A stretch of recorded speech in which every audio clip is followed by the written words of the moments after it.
Assalamualaikum warahmatullahi wabarakatuh. Sebelumnya perkenalkan, nama saya Arina Limah Salsabila dari kelas Hukum Keluarga Islam 2A.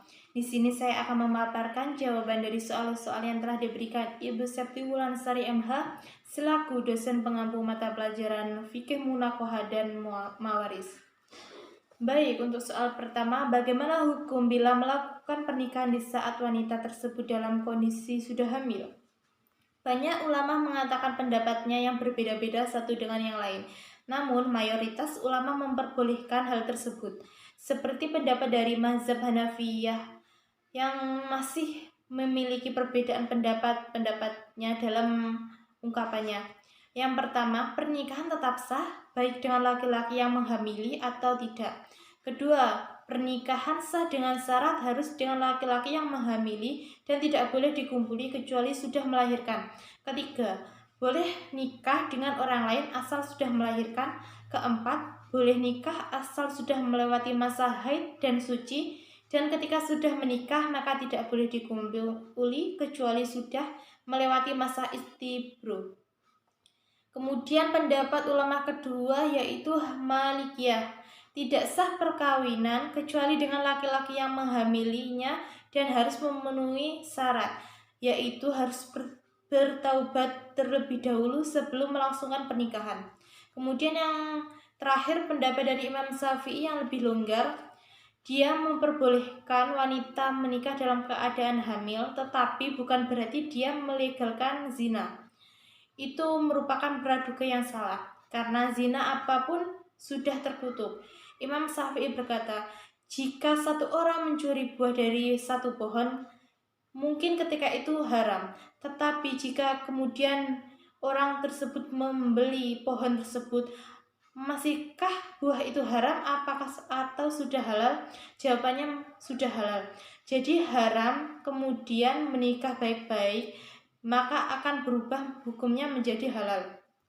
Agar tidak salah pemahaman, di sini pelaku tidak terbebas dari dosa zina ataupun terbebas dari murka Allah. Tapi dari segi hukum ataupun pandangan mazhab, wanita yang zina tidak mempunyai iddah dan dapat melangsungkan pernikahan meskipun dalam keadaan hamil. Selanjutnya, soal nomor kedua. Bagaimana hukum jika mahar yang telah diberikan kepada istri dipakai oleh suami? Pada hakikatnya, mahar merupakan hak sepenuhnya milik istri. Namun, dalam penggunaannya, istri diperbolehkan menggunakan maupun mengolah mahar untuk apa saja selagi itu keinginan dan kehendaknya, termasuk juga untuk dipakai maupun dipinjamkan kepada suami selagi itu dari keinginan istri. Kemudian nomor ketiga, apakah alasan laki-laki muslim menikah dengan wanita non-muslim diperbolehkan? Tapi mengapa tidak boleh bagi wanita muslimah menikah dengan laki-laki non-muslim? Seorang suami pada hakikatnya memiliki kekuasaan penuh atas istrinya. Jika seorang muslimah menikah dengan laki-laki non-muslim, bukan tidak mungkin suami akan memaksa istri untuk meninggalkan agama asalnya, yaitu agama Islam, dan membawanya kepada agama non-Islam yang dianut oleh suami. Dan untuk keturunannya kelak, pada umumnya anak akan mengikuti agama dari sang ayahnya. Jika seorang ayahnya seorang Yahudi atau Nasrani dan bukan Islam,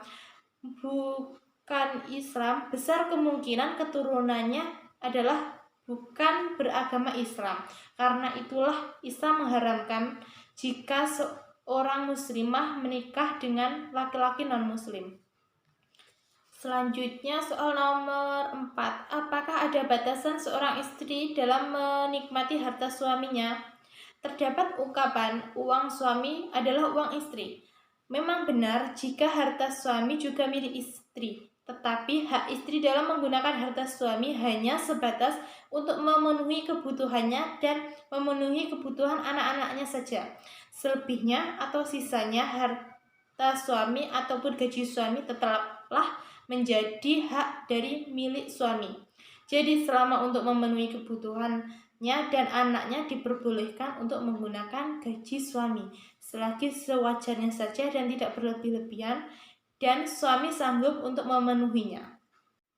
Dan selanjutnya untuk soal terakhir, bagaimana hukum poligami jikalau tidak mendapatkan izin dari istri pertama? Jika seorang suami melakukan poligami tanpa izin istri dan dilakukan secara diam-diam, maka pernikahannya itu tidak sah dan tidak dapat dibenarkan. Karena izin dari istri untuk berpoligami merupakan syarat utama untuk berpoligami. Baik dalam hukum Islam maupun hukum negara sudah termuat jelas aturan tersebut. Sekian pemaparan dari saya, apabila ada kurangnya mohon maaf. Wassalamualaikum warahmatullahi wabarakatuh.